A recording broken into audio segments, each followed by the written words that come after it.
Tidak terasa sebentar lagi kita akan melewati tahun 2021 dan kita akan masuk ke tahun yang baru, tahun 2022. Dan kalau saudara lihat apa yang akan terjadi tahun 2022, seperti gambar yang saudara lihat ini. Gak ada yang tahu apa yang akan terjadi di depan. Karena apa? Gambarnya cuma sepotong. Di depannya mungkin ada pohon tumbang, mungkin ada kecelakaan atau ada apa, kita gak bisa tahu. Dan tidak ada satu orang pun yang bisa memprediksi kira-kira apa yang akan terjadi.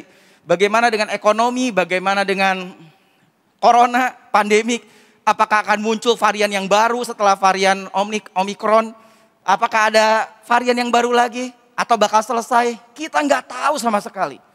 Tapi di tengah semua ketidakpastian itu, ada satu hal yang pasti. Kalau sampai hari ini saudara masih ada hari ini. Dan kita masih bisa beribadah.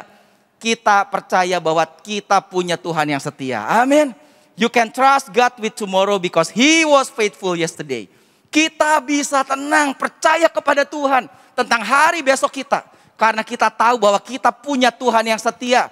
Hari kemarin bahkan sampai hari ini Dia jagai kita. Karena itu kita perlu tahu satu hal yang pasti. Bahwa Tuhan yang kita sembah adalah betul-betul Tuhan. Apa sih cirinya atau contohnya atau eksistensinya, atribut daripada Tuhan? Paling tidak, kalau mau disebut Tuhan itu harus punya 3 atribut, 3 ciri. Yaitu apa? Omniscience, omnipresence, dan omnipotent. Dan itulah yang dikatakan di Wahyu 1 ayat 8. Dikatakan I am the Alpha and the Omega. Itulah omniscience, akulah yang awal dan yang akhir. Dia tahu segalanya. Dari kata science muncul kata science, ilmu pengetahuan. Jadi apa? Tuhan adalah maha tahu. Dan selain itu juga adalah omnipresent. Dia maha hadir. Kenapa? Dikatakan di situ who is, who was, and who is to come. Yang sudah ada, dan yang akan datang. Itulah Tuhan. Dia selalu hadir, selalu ada. Dan omnipotent, dari potent muncul kata potential, kekuatan. Bahwa Tuhan adalah the Almighty. Dia adalah maha kuasa. Jadi kita perlu tahu siapa yang Tuhan yang kita sembah ini. Dia begitu luar biasa. Kalau saudara lihat ada satu titik biru di situ. Kira-kira titik biru itu apa ya? Titik biru itu adalah dunia kita. Selama 6.000 tahun dunia hanya satu titik di hadapan Tuhan. Sedangkan kesini kekal, kesana kekal. Ada garis yang tidak terhingga sebelum ada dunia. Dan setelah dunia ada garis yang tidak terhingga juga. Jadi titik inilah dunia di mana kita tinggal. Di mata Tuhan dunia ini begitu kecil sekali. Ya jangan terlalu titik lah. Gitu. Saya kasih jadi seperti sebuah garis. Dan garis inilah adalah timeline. Inilah garis waktu. Ada masa lalu, masa sekarang, dan masa yang akan datang. Inilah waktu. Dunia cuma segini. Nanti satu kali dunia akan berakhir. Makanya ada akhir zaman. Zaman akan berakhir semuanya. Tapi satu hal yang pasti. Waktu permulaan zaman apakah Tuhan ada di situ? Ya, Tuhan ada di situ. Waktu Yesus lahir bahkan Tuhan jadi manusia. Yang sebentar lagi kita rayakan Natal. Dia ada di situ. Dan saat ini apakah Tuhan ada? Tuhan ada. Menyertai kita hari ini, saat ini, dimanapun saudara berada. Dan sampai akhir zaman, Tuhan juga akan tetap ada di situ. Kenapa? Karena sebetulnya God, Tuhan itu jauh lebih besar daripada dunia waktu di mana kita ada. Jadi Dia tahu awal, Dia tahu akhirnya bahkan. Kita nggak tahu apa yang akan terjadi ke depan. Tapi Tuhan sudah tahu bahkan akhir daripada dunia ini. Karena dunia tadi saya katakan hanya seperti sebuah titik. Dia udah tahu itu semua. Dia jauh lebih luar biasa, Dia jauh lebih besar. Makanya Dia maha tahu. Dia maha hadir, Dia maha kuasa, itulah Tuhan. Dan pemazmur makanya bilang apa di Mazmur 139 ayat 16. Matamu, mata Tuhan sudah melihatku katanya. Selagi aku masih bakal anak. Lahir aja belum, Tuhan udah bisa lihat. Kok bisa begitu ya? Ya karena Dia Tuhan. Dia udah tahu semuanya dunia dari awal sampai akhir. Dan bahkan dibilang situ, dan pada kitabmu telah tertulis seluruh hari-hari yang akan dibentuk. Harinya kita belum ada, Tuhan ternyata sudah punya catatan tentang kita seluruh hari. Wow. Ketika belum ada satu pun yang dimulai. Dimulai aja belum, tapi Tuhan sudah punya catatan tentang kita. Makanya dikatakan dia sudah menenun kita dari kandungan ibu. Tuhan sudah punya rancangan, rencana dalam hidup saudara. Rancangan apa? Yeremia bilang rancangan damai sejahtera. Bukan rancangan kecelakaan. Dan hari depan penuh harapan di dalam Kristus. Amin. Rancangan yang begitu besar, begitu luar biasa. Kok bisa ya? Karena Tuhan jauh lebih besar daripada waktu. Makanya dia bukan hanya Tuhan yang ada di masa lalu. Dia juga bukan Tuhan yang nunggu kita di masa depan. Tapi dia adalah selalu ada bagi kita hari ini, saat ini. Kalau saudara ngerti ini. Tapi mungkin saudara bertanya, tapi kenapa kalau Tuhan punya rancangan luar biasa? Kenapa hidup saya kok hari ini gak baik ya sepertinya? Kenapa hidup saya hari ini kok agak berantakan ya? Kenapa hidup saya hari ini tidak sesuai dengan apa yang saya mau, saya inginkan ya? Kenapa ya? Saya mau katakan, meskipun hari ini saat ini saudara merasa seperti itu. Saya mau katakan, but it is going to be exactly the way God's plan it. Tapi itu akan sesuai dengan apa yang Tuhan rencanakan dalam hidup kita. Kenapa? Karena Tuhan tahu dia ada di setiap musim, setiap hari dalam hidup kita. Percayalah itu. Contohnya yang paling gampang adalah Alkitab menulis tentang Yusuf. Yusuf dia dapat mimpi. Waktu dia kecil, dia melihat ada berkas gandum. Semua tunduk kepada dia. Dan siapa itu berkas yang lain? Itu adalah 11 saudara-saudaranya. Dia punya 12 bersaudara. Laki-lakinya. 11 orang tunduk pada dia. Dan dia lihat lagi ada matahari, bulan dan bintang. Semua tunduk pada dia katanya. Tapi apa hasilnya? Dia bilang ke orang tuanya, dia bilang ke saudaranya. Apa hasilnya kemudian? Saudara-saudaranya malah iri. Kita tahu ceritanya bahwa Yusuf malah dibuang, dimasukin ke dalam sumur. Dan dibuang ke Mesir. Sepertinya kok menjauh dari rencana, dari apa yang dia dapat dari mimpinya. Dan bahkan kita tahu ceritanya kemudian dia jadi budak. Budak zaman dulu adalah seperti barang yang dibeli. Dan seumur hidup ya udah harus kerja. Dan dia kena kasus lagi dengan istri dari Potifar. Istri daripada tuannya. Kita tahu akhirnya dia masuk ke penjara. Dan sepertinya apa? Begitu sampai penjara selesailah sepertinya hidup Yusuf. Kenapa? Gimana dia bisa keluar? Dan ini di Mesir, bukan di Israel. Tapi sebetulnya sekarang kita bisa tahu bahwa penjara adalah bagian, dijual ke Mesir adalah bagian dari rencana Tuhan. Untuk Yusuf akhirnya bisa jadi penguasa seluruh dunia. Penguasa Mesir. Karena waktu itu Mesir menguasai dunia. Dan umur berapa Yusuf dijual? Umur 17 tahun dia dijual. Umur 28 tahun akhirnya dia ketemu juru minum dan juru roti dari Raja Firaun. Dan dia menerjemahkan arti mimpinya. Dan waktu dia kasih tahu, jangan lupa ya. Lupa ini. Juru roti, juru minumnya. Akhirnya baru 2 tahun kemudian ketika Yusuf umur 30 tahun. Barulah Raja Firaun mimpi. Dan akhirnya Yusuf menerjemahkan arti mimpi dari Raja Firaun. Ada 13 tahun sepertinya. Rencana Tuhan atas hidup Yusuf gagal sepertinya. Kenapa bisa dipenjara ini dan itu dan ini dan itu. Tapi hanya tiba-tiba dalam satu hari. From the prison to the palace. Tiba-tiba dari penjara bisa pindah ke istana. Kenapa? Dia bisa mengartikan mimpi dari seorang raja. Raja Firaun. Dan itu luar biasa sekali. Apa kuncinya? Kuncinya karena apa? The presence and the involvement of God. Kuncinya adalah kehadiran dan campur tangan daripada Tuhan atas hidup Yusuf. Saya mau kasih tahu bagi kita semua orang yang percaya. Hidupku bukan aku lagi tapi Kristus yang hidup dalam kita. Amin. Hidupmu adalah Kristus yang hidup. Saya percaya Tuhan akan campur tangan dalam hidup setiap kita. Hari ini. Dan ketika Tuhan campur tangan. Tidak akan ada rencananya yang gagal dalam hidup kita. Itu satu yang luar biasa. Dan kalau hari ini. Di tengah masa pandemi.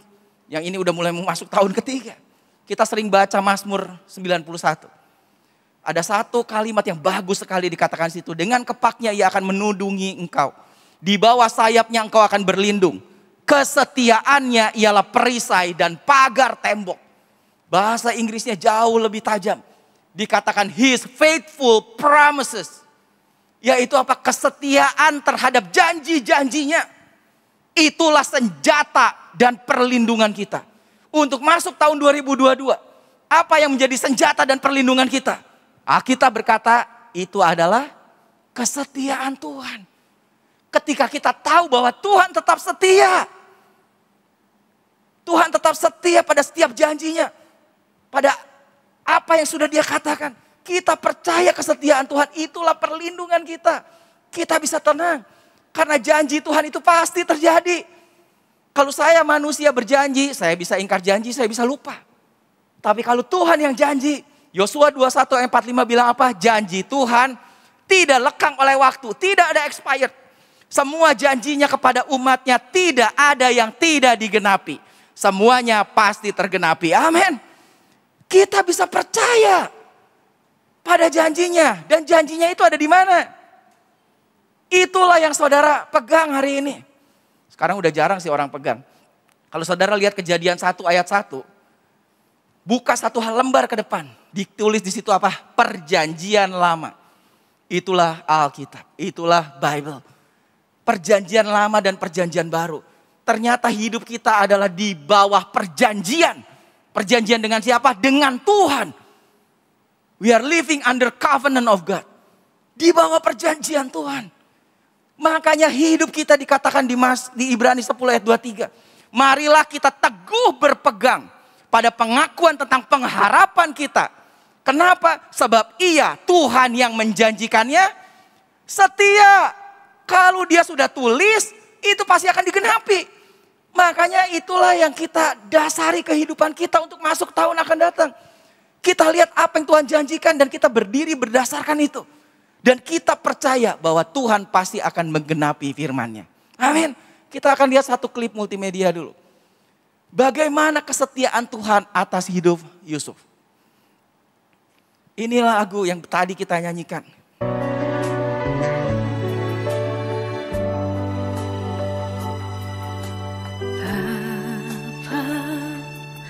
Kau setia, Bapa, Kau mulia, tenanglah jiwaku, aman bersamamu.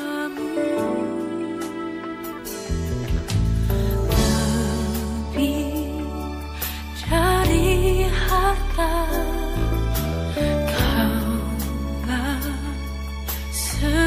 ketika dia dibuang, dijual oleh saudara-saudaranya sendiri.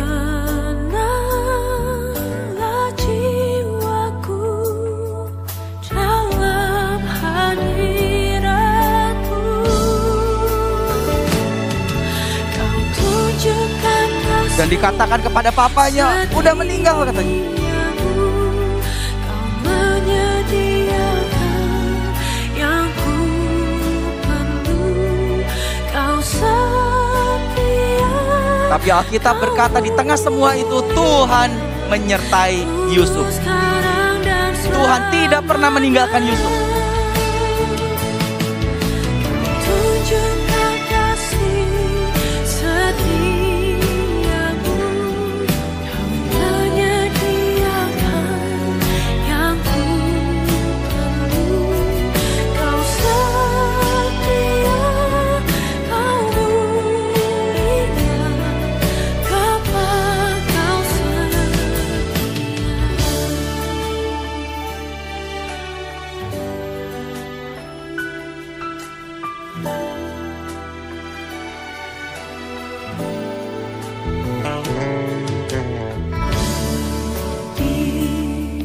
Dari harta, Kaulah segalanya. Tenanglah jiwaku. Dan ketika dia bisa mengartikan mimpi dari Raja Firaun. Bahkan Raja Firaun memberikan cincinnya kepada Yusuf yang sebetulnya ada seorang tawanan, seorang narapidana. Yang ku perlu, Kau setia. Dan ketika saudara-saudaranya datang, mimpi itu terjadi. Mereka membungkuk kepada Yusuf.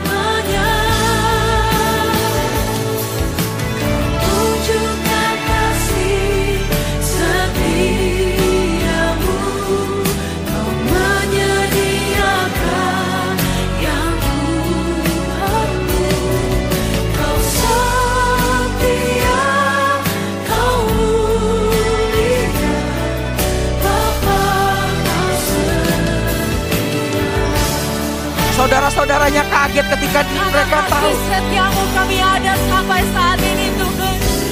Karena kasih setiamu lebih dari hidup. Maka bibir kami memuji, menyembahmu selamanya Tuhan. Kau tunjukkan kasih setia. Dan papanya juga tidak menyangka. Yakub sangat tidak menyangka bahwa Yusuf masih hidup. Dan bahkan sekarang jadi seorang penguasa. Kau setia, kau mulia, dulu sekarang dan selamanya. Tunjukkan kasih setiamu, kau menyediakan yang ku perlu. Kau setia, kau mulia, Bapa kau setia. Kau setia, kau mulia, kau setia, kau mulia. Kau setia, kau mulia, Bapa kau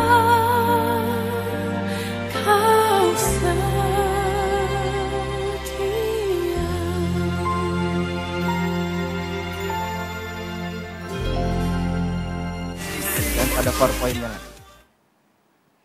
Apa yang firman katakan? 2 Tesalonika 3 ayat 3. Tetapi Tuhan adalah setia. Percayalah tahun yang akan datang. Ia akan menguatkan hatimu dan memelihara kamu terhadap yang jahat. He will strengthen and protect you from the evil one. Kalau ada sesuatu yang jahat. Kalau ada sesuatu mungkin hal yang tidak benar, tidak baik. Percayalah kita punya Tuhan yang setia. Amin. Jangan khawatir. Itulah kesetiaan Tuhan. Makanya dikatakan di Ulangan. Understand therefore that God your God is indeed God. Ketahuilah bahwa Tuhan yang kita sembah adalah betul-betul Tuhan. Dan dia adalah Tuhan yang setia. Dan dia yang menjaga perjanjiannya. Dia memegang perjanjiannya. For 1,000 generation. Untuk ribuan generasi katanya. Dan dia melimpahkan kasihnya. Makanya sering dikatakan kasih setia Tuhan. Di mana ada kesetiaan terhadap kasihnya itu. Kasih setia Tuhan. Tidak pernah berakhir. Makanya dunia hanya mengenal Tuhan dengan 3 atribut. Apa aja tadi?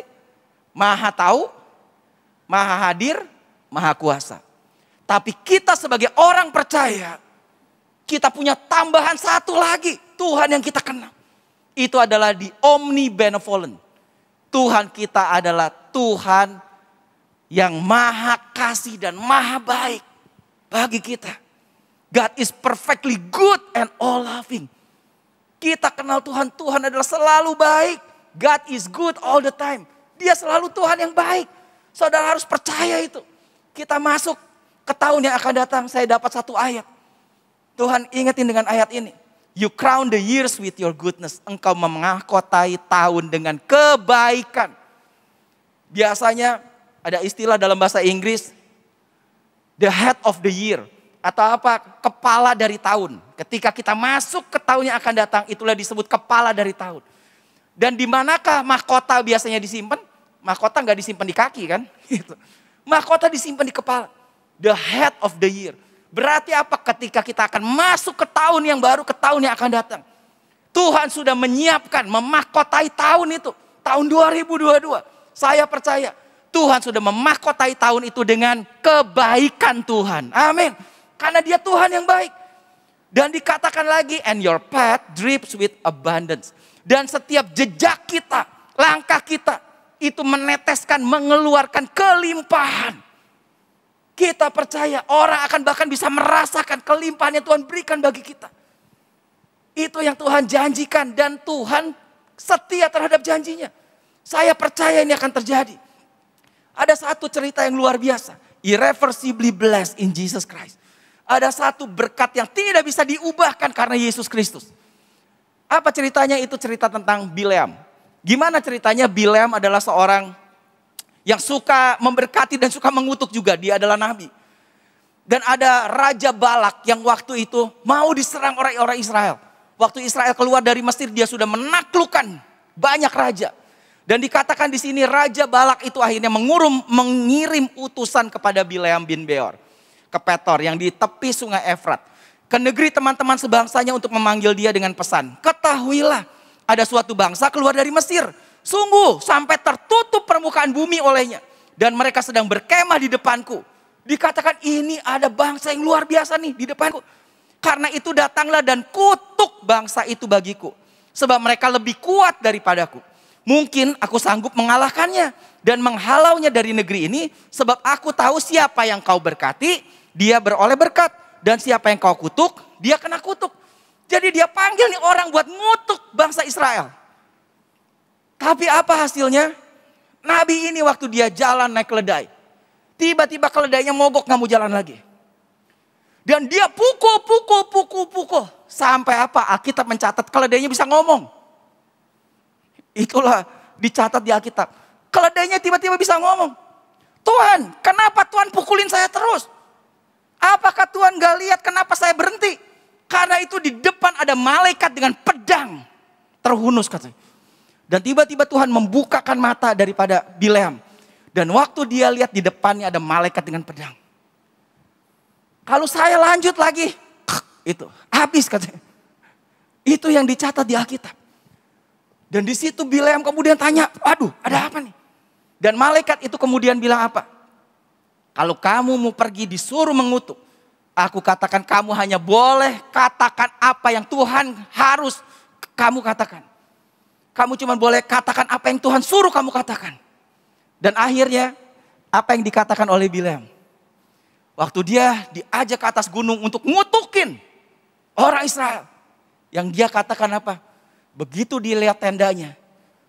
Betapa rohaninya ini tenda katanya. How godly is your tent. Kenapa? Saudara tahu perkemahan orang Israel waktu keluar dari Mesir. Itu bentuknya adalah seperti ini. Gambar apa ini? Bentuk apa? Salib.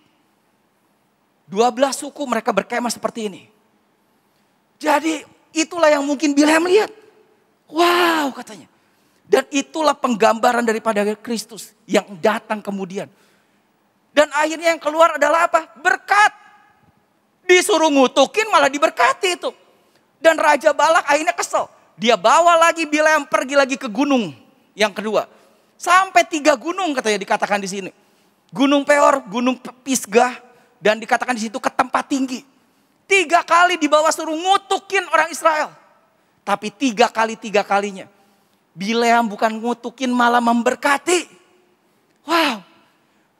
Diundang suruh ngutuk, hasilnya malah memberkati. Dan apa berkatnya? Ini dicatat berkatnya salah satunya. Bileam berkata, Tuhan bukanlah manusia sehingga ia berdusta. Bukan anak manusia sehingga ia menyesal. Masakan ia berfirman dan tidak melakukannya. Atau berbicara dan tidak menepatinya. Berarti apa? Kalau Tuhan udah ngomong, dia pasti menepati setiap yang dia katakan. Dia pasti menepati setiap janji dan firman-Nya. Itulah Tuhan. Dan ayat berikutnya luar biasa. Dikatakan ketahuilah, aku mendapat perintah untuk memberkati katanya. Dan apabila dia, Tuhan memberkati, maka aku tidak dapat membalikannya. Kata Bileam, karena yang berkati adalah Tuhan, aku gak bisa apa-apa. Sekalipun ada orang diperintahkan untuk mengutuk, kalau Tuhan sudah memberkati kita, tidak ada yang bisa merubahnya. Amin. Saya percaya tahun depan, apapun juga yang orang coba lakukan atas hidup kita, kalau Tuhan yang melakukannya atas hidup kita, tidak ada yang bisa menggagalkan. Luar biasa. God has declared you blessed. Saudara perlu tahu Tuhan katakan apa? Tuhan sudah menyatakan bahwa kita orang yang diberkati dalam Kristus. Amin. Dan tidak ada yang bisa membalikannya. Tidak ada yang bisa menggagalkannya. Karena Tuhan yang sudah memberkati. Dan ini satu kalimat bagus. When God favor you, even your enemies will bless you. Ketika kasih karunia Tuhan turun atas kita, bahkan musuhmu Itu akan memberkati kita. Amin. Orang bisa mereka-rekakan yang jahat katanya. Tapi apa? Tuhan bisa mengubah itu menjadi kebaikan. Dan itu terbukti dari kasus tadi, kasus Bileam. Bileam diundang untuk mengutuk. Nyesel itu Raja Balak. Malah Israel dapat berkat 3 kali dari Bileam. Wow. Makanya di Mazmur 23 ayat 5 bilang apa? Kalau ada masalah, kalau ada pertempuran, ada musuh, biasanya orang mulai pusing, mulai kalut, ada masalah nih. Tapi Mazmur 23 bilang apa? He set a table before me in the presence of my enemy. Dia menyediakan hidangan bagiku di hadapan para lawanku. Ketika ada musuh datang, apa yang Tuhan lakukan dalam hidup kita? Dia menyediakan hidangan. Dia menyediakan meja yang penuh dengan makanan. Sungguh berbeda dengan apa yang terjadi di dunia. Ketika ada masalah, pusing langsung. Harus gimana, harus gimana. Tapi dalam Kristus tenang. Kenapa? Ketika ada masalah, musuh datang. Tuhan bilang apa? Cia heula. Kalem. Ini, cia heula. Pesta dulu. Kenapa? Aku udah sediain makanan nih semua. Ada masalah bukan sesuatu yang bikin pusing. Tenang. Cia aja. Kenapa? Itulah berkat Tuhan. Karena kita tahu Tuhan kita adalah Tuhan yang baik. Amin. Dia omnibenevolent. Dia Tuhan yang begitu mengasihi dan Tuhan yang sangat baik dalam hidup kita. 1400 tahun kemudian. Tuhan membuktikan janjinya.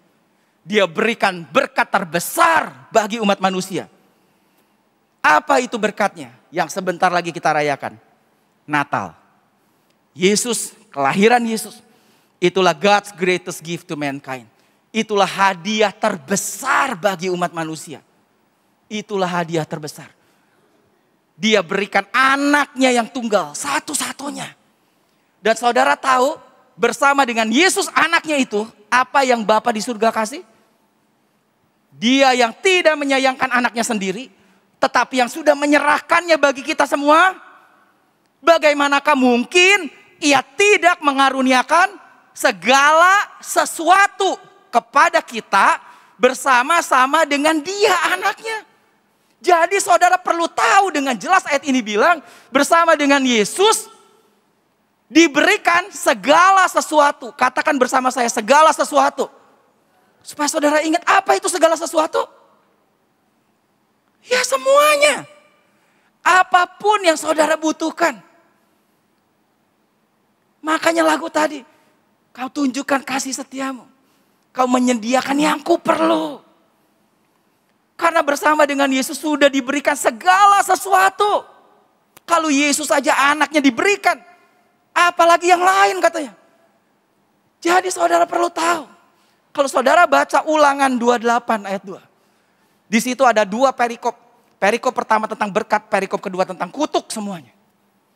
Hari ini saudara pulang saudara baca Ulangan 28. Saudara baca tentang setiap berkat itu. Dan katakan amin bagi setiap berkat itu. Kenapa? Karena ayatnya bilang segala berkat ini akan datang kepadamu. Dan menjadi bagianmu. Jika engkau mendengarkan suara Tuhan. Siapa itu suara Tuhan?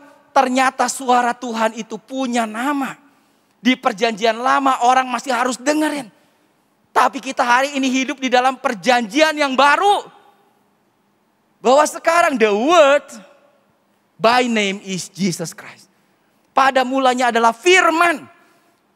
Dan firman itu bersama dengan Elohim. Dan firman itu adalah Tuhan sendiri.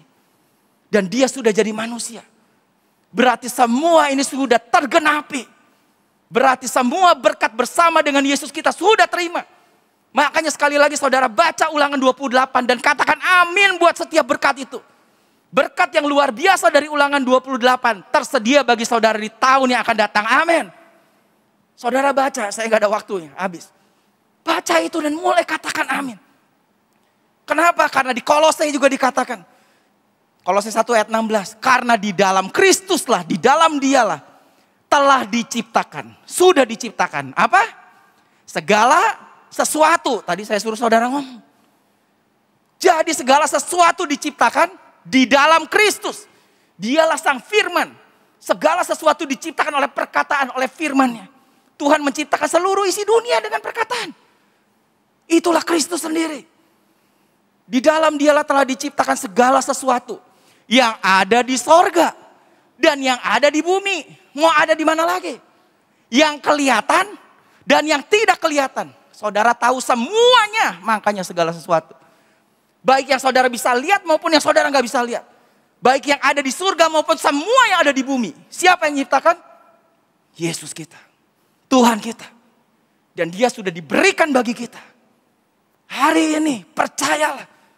Sebagai orang yang percaya dalam Kristus. We have everything in Christ.